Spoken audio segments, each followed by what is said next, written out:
1년 반 되는 퇴직공무원입니다. 그래서 저는 연금생활자이기 때문에 특별히 뭐 원하는 것도 바라는 것도 없습니다. 또 그래서 그런지 올해 7월 달까지는 이 재건축에 관심도 없었습니다. 그런데 집사람이 뭐 제비가 물어오는 소식들을 들어보면 제가 현직에 있을 때 판결문으로 봤던 그 불협화음들이 몇 가지가 보이기 시작해서 그대로 놔두면 안 되겠다. 최소한 재건축에는 부패 구조로 가는 것은 막아야 됩니다. 조합원들이.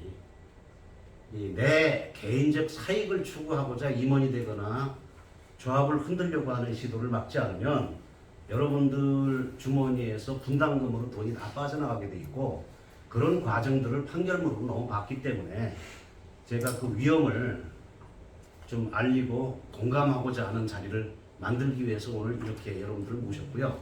우선 우리 아파트는 이 유인물을 이제 보셨다시피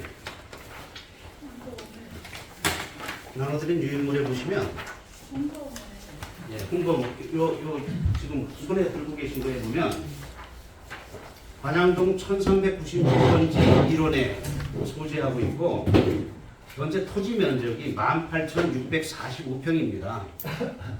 그런데 우리가 그 재건축을 신청하면서 안양시에서의 그 요구 조건이 뭐냐면 이 여러분들이 보시는 요쪽 편에 도로가 좀 협소하다고 그래서 요 도로폭만큼 8m를 좀 안양시에 기부 체납을 해달라는 조건하고 이쪽 편에 우리 그 공원이 소공원이 있죠. 그 소공원에 대한 토지를 안양시에 확실하게 기부 체납해서 넘겨달라. 그게 한 11.8%가 되는데 면적으로는 8,977평방미터입니다. 한 2,000평 정도 돼요. 그걸 이제 넘겨주는 조건으로 조합이 결성이 되어 있고요. 조합에서는 그 따라서 사업 면적이 그 18,645평이 아니라 그 11.8%가 줄어든 면적으로 해서 53,580평방미터의 사업 면적을 허가를 받았습니다. 그 평수로 따져서 이 지상이 43,803평, 또 지하가 28,413평입니다. 합계해서 72,216평이 되는데 이 기준은 그 300%랑 용적률 300%를 기준으로 할 때 얘기가 되겠습니다. 아직까지 확정된 사안은 아닙니다. 인허가 절차가 아직 남아있기 때문에 이 300%로 이쪽으로 앉으시죠. 서 계시면 제가 좀 불편해서. 앉으셔요. 어미사님도 왜 앉으세요? 그 아직 최종적인 허가 절차가 남아있기 때문에 확정된 사안이 아니라는 점을 먼저 말씀을 드립니다. 저희 조합원들께서 롯데와 현산이 치열하게 경쟁하는 과정 속에 현산을 시공사로 선택을 하셨습니다. 그 선택하신 이유가 보면 대안설계 300%를 제시를 했는데 사업 면적이 53,580 평방미터가 되겠고 건축 면적 역시 그 우리 그 조합에서 얘기하는 면적하고 비슷하고 즉 1313세대를 짓겠다고 하는 그 제시를 이 조합원들이 다수로 선택을 하셔서 결정이 됐습니다. 현 세대수가 904세대인데요. 앞으로 계획세대가 현산의 대안설계대로라고 한다면 1313세대입니다. 그러니까 약 408세대 정도가 늘어나서 일반 분양을 하게 돼 있죠. 일반 분양의 그 면적이 얼마냐면 한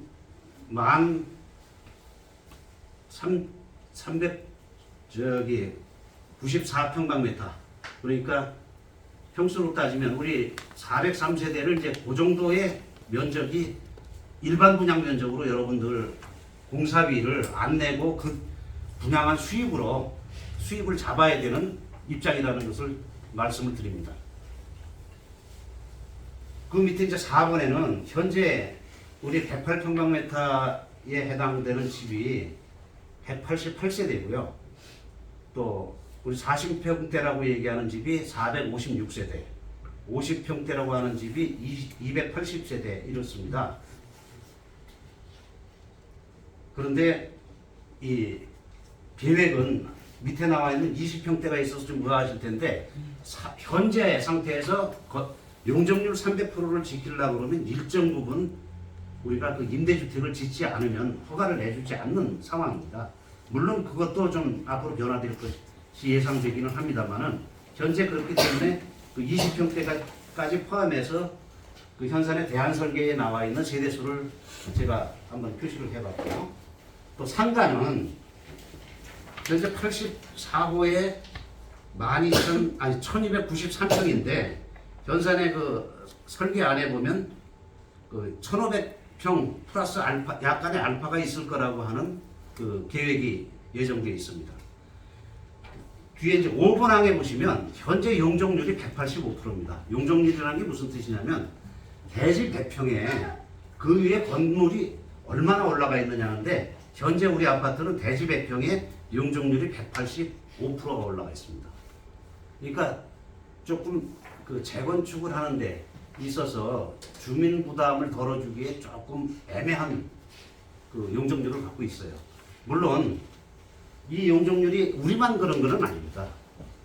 일기 신도시를 지었던 그 3개 신도시가 있는데 그 3개 신도시의 평균적인 이 용적률을 살펴보시면 평촌하고 이 고양시 일산의 경우는 204%라 우리보다 더 안 좋습니다.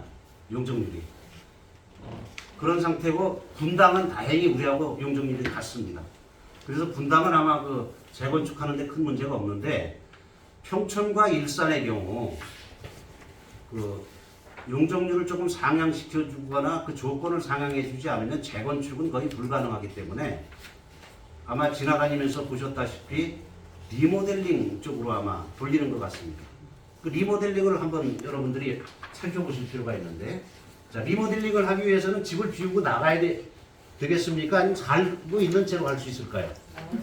나가야 되겠죠? 그럼 이주비가 필요하잖아요. 그 이주비가 동형평수로 나가려면 꽤 들어갈 겁니다.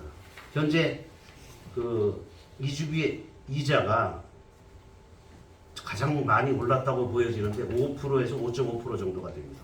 그걸 그 리모델링을 하면 한 2, 3년 걸릴 텐데 지하 주차장까지 포함해서 그 이자율에다가 평촌이나 우리나 가장 큰 딜레마가 지하 주차장이 없습니다. 그 지하 주차장을 팔려면 어마어마한 돈이 들어가요. 차라리 저 평촌 사람들은 그렇게 논의하다가 어디로 가겠습니까? 그럴 바에는 재건축으로 가자라고 하지 않겠습니까?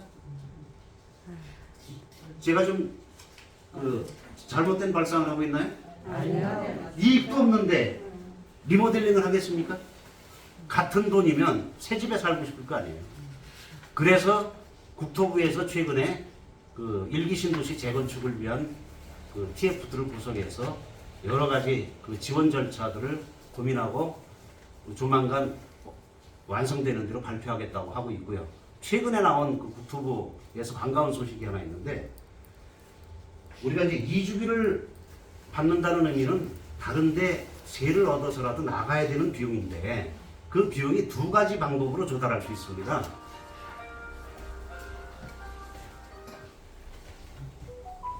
두 가지 방법으로 조달할 수 있는데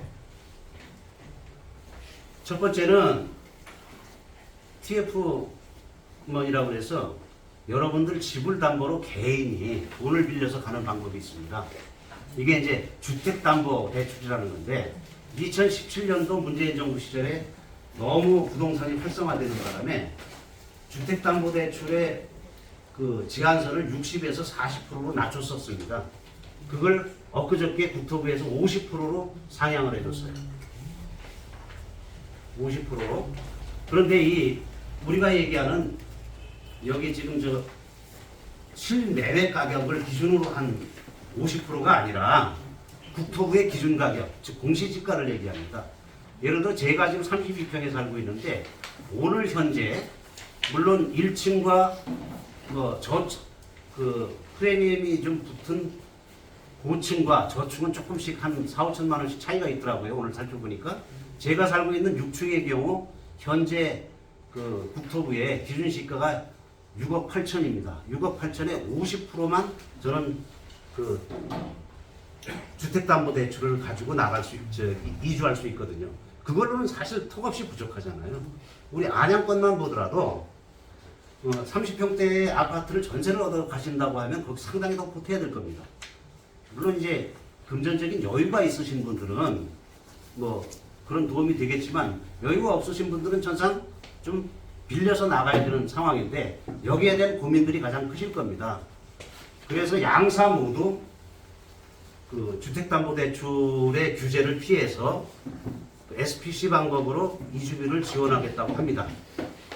그러면 그 SPC가 뭔가를 여러분들이 정확히 아셔야 되는데 특수목적법인이라는 영어의 약자입니다. 그럼 특수목적법인을 누가 세울 거냐 하는 주체가 있어야 되겠죠. 여러분도 개인이 설립할 수는 없습니다. 개인이 특수목적법인을 설립할 수 없으니까 가칭, 예를 들어 잠정적으로 이제 표현을 한다면 관양동 현대아파트 재건축 조합 주식회사라고 라도 그 특수목적법인을 설립해야 하고 그 특수목적법인을 설립함과 동시에 투자를 공개 요청해서 이 이제 투자자들 제1금융권, 제2금융권, 보험사 이런 것들이 투자를 할 수 있도록 조치를 해야 되는데 이때 공개 경쟁 입찰 방식입니다. 어디나 그 공개 경쟁 입찰 방식으로 조합에서 선택을 해야 되겠죠. 가장 이자가 싼 사람, 또 가장 믿을 만한 사람, 돈을 가장 그 적정하게 빌려줄 수 있는 사람들을 조합에서 선택을 할 겁니다. 그 과정에 우리 조합이 갖는 신용도에 시공사가 갖는 이 신용도를 더하기 위해서 현상이 보증을 하겠다는 겁니다. 그런데 어떤 분은 저기다가 개인이 이주비를 조달하라는 말이냐 그렇게 얘기를 하시는데 개인은 조달할 능력도 역량도 안 됩니다. 그렇게 되면 우리 조합 이거 저 청산하고 재건축 하지 말아야 됩니다. 여러분들이 무슨 힘이 있어서 그 조달을 하겠습니까? 좀 상식적으로 맞는 말씀들을 하셔야 되는데 지나치신 부분들이 있어서 걱정스럽습니다. SPC는 이렇게 되어 있습니다. 지금 오늘 현재 한국은행의 기준금리가 3%입니다. 그런데 조만간 또 변동이 될 겁니다. 왜 변동이 되냐면 미국 연준에서 0.5% 올린 게 우리한테는 아직 반영이 안 됐습니다. 그게 조만간 반영이 될 겁니다. 그러면 우리도 0.5% 정도 올라가서 3.5%가 될 거고요. 그 기준금리에다가 은행이나 제2금융권에서 또 자기들도 먹고 살아야 되니까 가산금리를 붙입니다. 이때 신용도에 따라 달라집니다. 신용도가 좋으면 1% 내외, 아주 나쁜 사람은 3%까지 가야 됩니다. 그런데 다행인 게 우리 아파트 전체의 자산 가치를 2조로 평가된다는 거죠.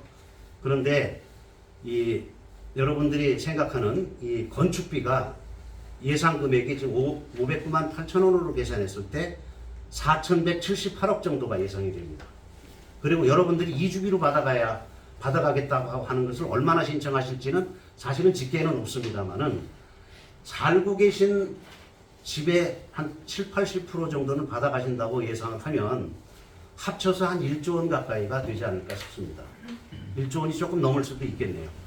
그러면 2조 원의 자산 가치 중에 1조 원의 담보 대출을 받으면 통상적인 사회 통념상 최저금리를 적용받을 수 있습니다.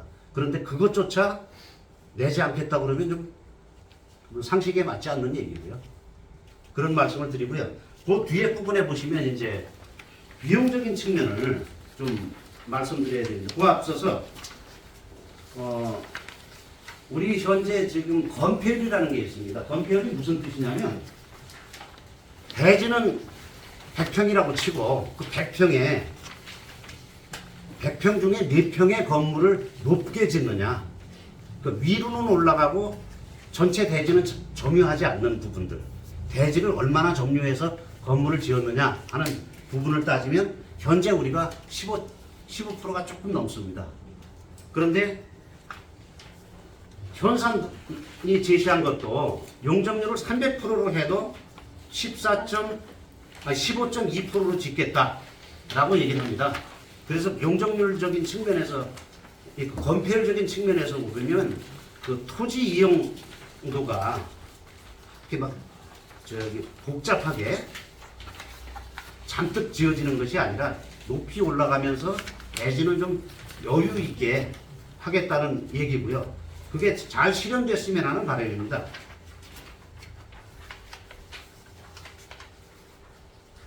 뒤에 이제 7번항을 보시면 일반 분양 면적이 아까 말씀드린 대로 1375평 정도가 된다고 말씀을 드렸는데 그거를 현산이 약속한 4,800만 원으로 곱했을 때 4,980억 정도가 나옵니다. 이게 이제 수학적 수치니까 뭐 크게 의미 있는 얘기는 아니지만 우리가 그 4,800만 원의 일반 분양을 다 마쳤다고 가정하면 4,980억 원이 들어온다. 여기에 이제 우리가 사용되는 돈들이 있어야 될 거 아니겠습니까? 첫째는 이 공사비로 509만 8천 원을 계산했을 때 4,174억 정도가 들어갑니다. 그리고 조합사업비로 인허가, 설계비, 도시정비, 또 각종 협력업체 이 등기 정리부터 시작해서 한 60개 이상의 협력업체를 사용하는 비용을 저희 조합에서 내야 되는데 그 비용으로 초기에 조합을 결성하면서 계산한 액수가 565억 원입니다. 이걸 합친 데다가 저희가 공사가 끝나고 나면 모든 그 대한민국의 수입에 대해서는 세금을 내도록 되어 있어서 부가가치세를 내야 되는데 특례를 받기 때문에 저희는 절반 정도의 세금을 내서 200억 원 조금 남짓 넘는 세금을 내게 될 겁니다. 이 비용들을 합치면 4,939억 원 정도가 나오는데 그러면 한 40억 정도가 남는 셈이잖아요. 현재 단순 수학적으로 볼 때. 그러면 그게 특별한 일이 없으면 여러분들 환급금으로 나갈 예정이고요. 여기에 이제 남은 부분이 있습니다. 상가 분양과 관련돼서 아까 상가가 현재의 면적보다 조금 더 많은 계획이 되어 있잖아요. 이 부분이 그 분양 시점에서 분양가가 결정되면 거기서 나오는 수입도 여러분들 환급금으로 지급돼야 되는 예정일 겁니다. 다만 우리가 아파트는 평당 4,800만 원이라고 하는 분양가를 약속받았지만 상가는 그렇지 못해요. 상가는 분양 시점에 환산 가치를 통해서 가격이 결정될 사안이기 때문에 여기에 개수로 말씀드릴 수 없는 답답한 사정이 좀 있습니다. SBC는 아까 말씀드린 바와 같고 그 뒷장을 보시면 이게 이제 경제신문에 났던 내용입니다. 최근 한 달 동안. 그 추가 이주비 조달 관련해가지고 그 SPC를 통해서 지원하겠다는 것이 최근에 그 건설사들의 추세입니다. 아까 말씀드린 대로 이 건설부의 기준시가의 50%만 TF 대출, 그러니까 주택담보대출로 받아서 이주를 나갈 경우 못 가실 분들이 상당히 많습니다. 개인적으로 보면 자제분들, 나이 많은 어르신들의 경우 자제분들 뭐 집을 사주거나 또는 사업자금 때문에 그 집을 담보로 해서 제공했던 분들도 계시고 그런 것 사정들을 다 감안하려고 그러면 상당한 금액이 필요할 거기 때문에 은행에서 개별적으로 여러분들이 주택담보대출을 받는 방식으로는 이주하기가 거의 불가능하다고 저는 봅니다. 그래서 아마 그 시공사도 이주를 빨리 시켜야 자기들도 공사를 빨리 끝내니까 이런 제안을 했다고 보고요. 그거는 좀 상세히 읽어보시기 바라고 그 뒷면부터는 최근에 그 시공사들 선정하는 과정에서 공사비로 얼마나 계산되고 있고 이 선정 과정에서 얼마에 계약되고 있는지에 대한 그 신문 보도 내용입니다.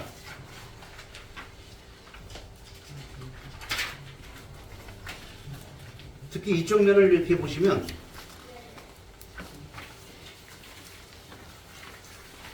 동대문구 용두동 1-6구역 재개발 계획 계획에 최근에 계약한 건데 평당 922만 원에 계약을 했습니다. 이 계약 당사자가 현산입니다. 우리하고 따지면 굉장히 많은 액수가 차이가 나죠.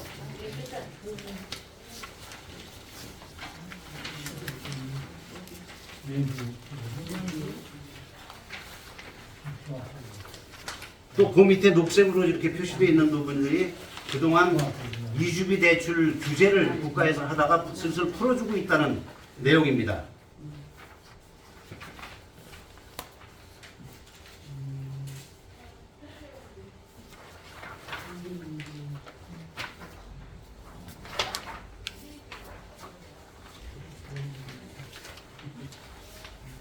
천천히 한번 읽어보시면 도움이 되실 겁니다.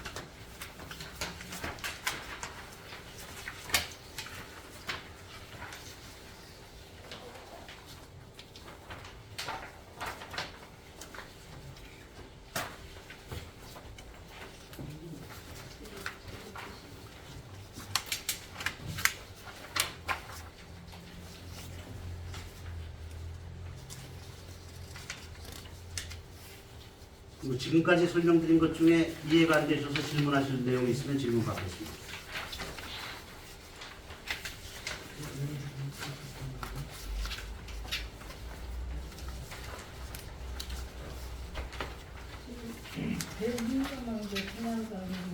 예.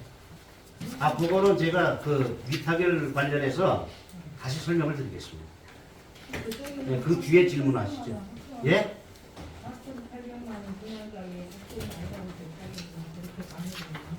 예. 그렇습니다. 예? 이 주비하고 분양 가격만 예. 이거만 확실히 제시가 되면 다른 건 문제 될 것이 없다고. 다른 게 문제가 될 게 없다고요? 조금만 얼마나 이 좋겠나. 주비하고 대출이 있으면 안 내준다고 그랬는데 대출이 있는 사람들은 그런 주비라는 제가 또 하나를 좀 보여드리도록 하겠습니다. 안 나가요. 안 나가고 저렇게 다 내보내. 여기 한 가구라도 남으면 공사 시작을 못합니다. 다 나가요.